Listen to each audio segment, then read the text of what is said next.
was close, though. Ampharos, Jirachi, why are you here? Wait, where are we even? A certain island to the south. What matters most is that we're far away from the prehistoric ruins. So rest easy. Sorry, who are you? This is Celebi. He's been a friend of mine for many years. He has been helping me with investigating the current turn of events. Celebi? Wait, isn't that... Huh? That's right! Bloom, do you remember? Back when we went to the Air Continent.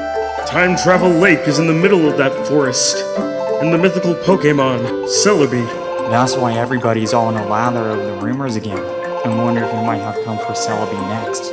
I will leave this place. If Celebi is not here, then my presence serves no purpose. That's why I remember that name. Celebi is the Pokemon that Entei was looking for back then. But he was not there. I was probably still traveling through time just then. Traveling through time? Celebi is a time travel Pokemon after all. He has the ability to move through time, to visit either the past or the future. He can? Just like that ancient writing we found around the sealed spring, the truth behind the events now unfolding around us seems to be rooted in the past. Oh, yeah! We actually learned a whole lot more after we turned to stone there. About the Tree of Life and dark matter and all that stuff. Then that should save us some time. I was asked to look into all this by Entei. Quite some time ago, in fact. He wanted me to investigate the Pokémon being turned to stone. Entei did? Yes. Entei may be rather frightening, and he surely does tend to rub you the wrong way. Harsh, but true. But he was serious about this. He felt this world was in real danger. He wasn't wrong. Things are looking pretty bad right now. You do know that the Tree of Life is withering because of dark matter? Yeah. And do you know what will happen if the Tree of Life dies? The spinning of our planet will begin to slow, causing us to slowly be drawn toward the sun. Huh? To the sun? Quite so. Eventually, our world will be swallowed up by the sun.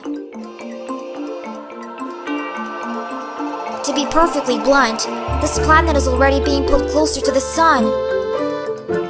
That is why it has been so hot lately. So it wasn't just our imagination. I thought that the sun seemed larger than usual in the sky, but really, just having everyone turn into stone was enough of the crisis to deal with. If this planet gets swallowed by the sun as well, then that's it. Clearly we must do something. But before we rush into battle, we need more information. That is why we have Celebi investigate the events of the past, while Jirachi and myself looked into what was happening in the present world. Then we had Esper compile all of the information that we were sending her. But Esper's been working for Nuzleaf all this time. He threatened her and... Did you really believe that? I suppose I could have just let Nuzleaf turn me to stone when he threatened to do so, but that wouldn't have been very interesting. So I pretended to fear him and subscribed to his side's beliefs. That allowed me to pass along information about Ampharos to Nuzleaf, while also keeping Ampharos abreast of what Nuzleaf was doing.